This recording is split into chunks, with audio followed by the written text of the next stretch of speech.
रवींद्र,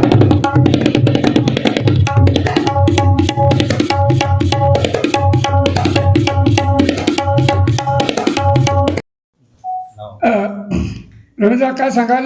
एवढं ताताईची जी आपली पत्रकार परिषद घेण्यात आली, नेमका काय विषय होता? गेल्या 2 महिन्यापासून जिल्हा परिषदचे पाणी पुरवठा विभागाचे पैसे आलेले आहेत आणि तिथले अधिकारी असतील, सीओ मॅडम असतील, कार्यकारी अभियंता असतील, हे ठेकेदारांना पैसे देत नाही. या संदर्भात त्यांना जाब विचारण्यासाठी गेले असता, म्हणजे महाराष्ट्रातील सर्व जिल्हा परिषदला जे पैसे मिळालेले आहेत ते सर्व पैसे ठेकेदारांना वाटले गेले, पण जळगाव जिल्हा परिषदले गेल्या 2 महिन्यापासून पैसे वाटलेले नाहीत आणि सर्व ठेकेदार हे कर्जबेजारी झालेले आहेत. या संदर्भात कार्यकारी अभियंत्याला जाब विचारला असता 20 तारखेपासून सर्व फायली फक्त कार्यकारी अभियंत्याच्या एका बटनावर सर्व ठेकेदारांना पैसे मिळत असताना सुद्धा 20 तारखेपासून ठेकेदारांना हे कार्यकारी अभियंता चगवत होते. निलेश रमेश पाटील यांनी त्यांना सांगितलं की साहेब, आज तुम्ही आम्हाला पैसे दिल्याशिवाय आम्ही तुम्हाला काही जाऊ देणार नाही, आणि त्याने दरवाजा असा आगळ केला आणि फक्त एवढ्या कारणासाठी निलेश रमेश पाटील यांच्यावर त्या पाणी पुरवठा विभागाने कोणाच्या दबावाखाली गुन्हा दाखल केला, सीओ मॅडमला कोणाचा फोन आला आणि निलेश रमेश पाटील यांच्यावर सरकारी कामात अडथळा आणला या स्वरूपाचा गुन्हा दाखल केला.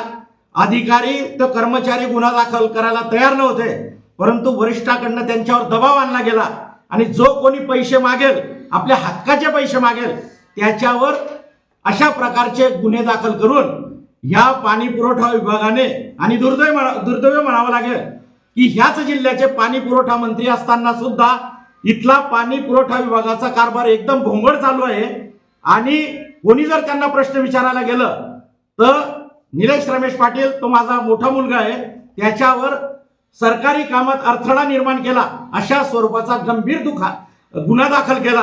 त्याचा आम्ही निषेध करतो आणि या सीओ मॅडमला आपल्या पत्रकार परिषद मार्फत प्रश्न विचारतो की मॅडम, महाराष्ट्रात सर्व जिल्हा परिषद मध्ये पाणी पुरवठ्याचे पैसे आलेले असताना सर्व जिल्हा परिषद मध्ये फक्त 5 दिवसामध्ये पैसे वाटले गेले. आपले पैसे येऊन 2 महिने झाले तरी सुद्धा हे पैसे वाटले गेलेले नाहीत. हा विभाग आपल्या अंडरमध्ये येतो, तर आपली सुद्धा तेवढीच जबाबदारी आहे. तर माझा त्यांना प्रश्न आहे की तुम्ही एवढ्या दिवसापासून का पैसे वाटलेले नाही? का ठेकेदारांना आत्महत्या करण्याची वाट बघतायत का आपण, जसे महाराष्ट्रामध्ये ठेकेदार आत्महत्या करताय? हा माझा प्रश्न आहे. आणि एका तरुण कार्यकर्त्याला, एका तरुण ठेकेदाराला तुम्ही अशा प्रकारचे गंभीर स्वरूपाचे गुन्हे दाखल करून तुम्हाला काय करायचंय? त्यांनी गुन्हेगार बनायचंय का? त्यांनी आत्महत्या करायची का दुसऱ्याची हत्या करायची का कायदा हातात घ्यायचा? तर असं न करता आपण सर्व ठेकेदारांना, जळगाव जिल्ह्याच्या सर्व ठेकेदारांना न्याय द्यावा अशी मी विनंती करतोय आपल्या पत्रकार परिषद मार्फत. नेमका प्रशासनावर कोणाचा दबाव आहे आपल्याला असं वाटतं? आता हे साहजिक आहे ना, कोणाचा दबाव असेल? जर ह्या जळगाव जिल्ह्याचे पालकमंत्री पाणी पुरवठा मंत्री आहेत आणि त्यांच्या विभागाचे पैसे 2-2 महिने जर ठेकेदारांनी मिळत नसतील आणि हे सर्व ठेकेदार 4 वेळा पाठ दिला गेलेले असतील तरी सुद्धा जर या ठेकेदारांना पैसे मिळत नसतील तर गुलाबराव पाटील यांनी सुद्धा त्याचं उत्तर दिलं पाहिजे. आणि सर्व पत्रकार बांधवांना मी विनंती करणार आहे की तुम्ही कुठपर्यंत असा प्रश्न विचारणार की संजय राऊत साहेब काय बोलले आणि निलेश राणे काय बोलले? तुम्ही सुद्धा त्यांना प्रश्न विचारला पाहिजे की तुमच्या पाणी पुरवठा विभागाच्या योजना 90% बंद पडलेल्या आहेत. रमेश पाटील आरोप करतोय की 90% योजना या तुमच्या पूर्णच होणार नाही. जे मंगेश चव्हाणने सांगितलं, सत्ताधारी पक्षाच्या आमदाराने, की या जिल्ह्याच्या 90% योजना पूर्णच होणार नाही, कारण हे जळगाव जिल्हा परिषद प्रशासन सबसेल फेल झालेलं आहे. सबसेल फेल. जिल्ह्यामध्ये सर्व पाणी पुरवठ्याच्या योजना बंद पडलेल्या आहेत आणि एखाद्यावर रमेश पाटीलच्या मुलावर गुन्हा दाखल करा. मी माझ्या मुलाचा मला अभिमान आहे की जळगाव जिल्ह्यातल्या सर्व ठेकेदारांसाठी त्याने स्वतःवर गुन्हा दाखल करून घेतला, म्हणून मी माझ्या मुलाला शाबासकी देतो. त्याने कुठलाही कायदा हातात घेतला नाही. त्यांनी त्यांना सांगितलं की जर तुम्ही आमचे पैसे दिले नाही तर उद्याच्याला इथे तरुण ठेकेदार हे आत्महत्या करतील आणि त्यांनी आत्महत्या करू नये. 20 तारखेपासून तुमच्याकडे सर्व कॉम्प्युटरमध्ये रेडी असताना 1 सेकंदाचं काम फक्त तुमचं बटन दाबायचं आहे, म्हणून तुम्ही का वितरित करत नाही? फक्त एकाच योजनेचं उदाहरण देतो मी. गुलाबराव पाटील यांच्या मतदारसंघातलं विटनेर म्हणून गाव आहे, विटनेर म्हणून 4.5 कोटी रुपयाची योजना आहे. त्या ठेकेदाराने 3 कोटीचं काम पूर्ण केलेलं आहे. त्याचा 73 लाखाचं बिल कार्यकारी अभियंताजवळ 20 नोव्हेंबर पासून पडलेलं आहे. त्यांचं फक्त एका सेकंदाचं बटन दाबण्याचं काम आहे.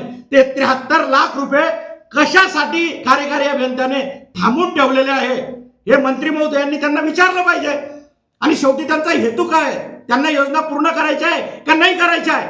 शासनाचा पैसा 1300 योजना, साधारण 1300 कोटीचे काम इथे पडलेले, 600-700 कोटी खर्च झालेले आणि गावागावामध्ये पाण्याच्या टाक्यांचे मढे उभे मढे. त्या योजना कधी पुऱ्या होणार आहे. एका माझ्या पोरावर गुन्हा दाखल करून जर तुमच्या योजना पूर्ण होत असेल तर एक नाही असे 100 गुन्हे त्याच्यावर दाखल करा, हे या क्षणी मी सांगू इच्छितो. आणि एकच आहे की ह्या जिल्हा परिषदमध्ये लोकल बॉडी नसल्या कारणामुळे प्रचंड भ्रष्टाचार चालू आहे, प्रचंड अनियमित चालू आहे. तिथे कोणाच्याच ताब्यात कोणीच नाही, कोणीच त्याचा अधिकारी नाही आणि करोडो रुपयाचा भ्रष्टाचार होतोय. मी पहिल्या दिवसापासून सांगतोय की पाणी पुरवठा योजना जळगाव जिल्हा परिषदमध्ये 100 कोटीचा भ्रष्टाचार झालेला आहे. या संदर्भात मला कोणीही विचारणा केली तर मी त्याचे कागदपत्र द्यायला तयार आहे. पाणी याच्या बांधकामच्या 50 फायली गायब आहेत.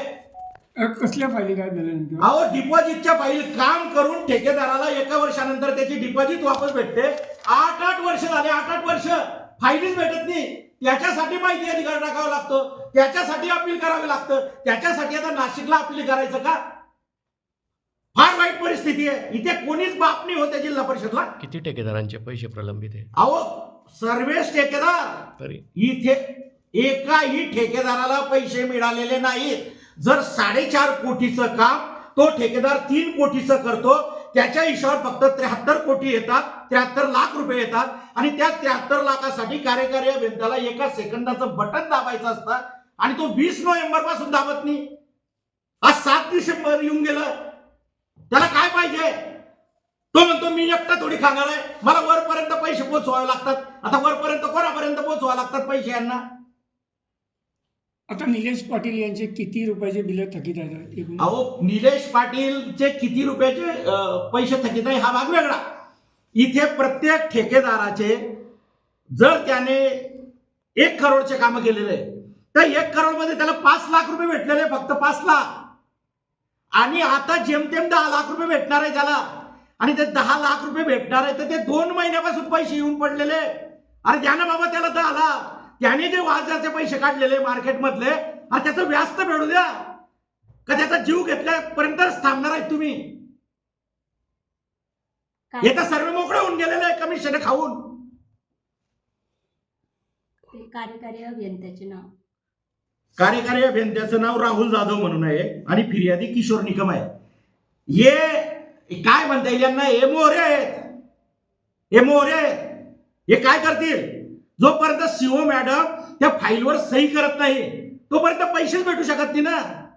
मागच्या 6 महिन्यामध्ये कामं होऊन ज्या फायली आलेल्या होत्या त्या फायलींवर त्याच वेळेस सीओ मॅडमने सह्या केल्या पाहिजे होत्या. मॅडम पैसे आल्यावर त्याच्यावर सह्या करताय आणि निलेश पाटील सारखा एखादा आवाज उठवतोय त्याच्यावर अशा प्रकारचा गुन्हा दाखल, सरकारी कामात अडथळा, अशा प्रकारचा गुन्हा दाखल. काय करेल तो?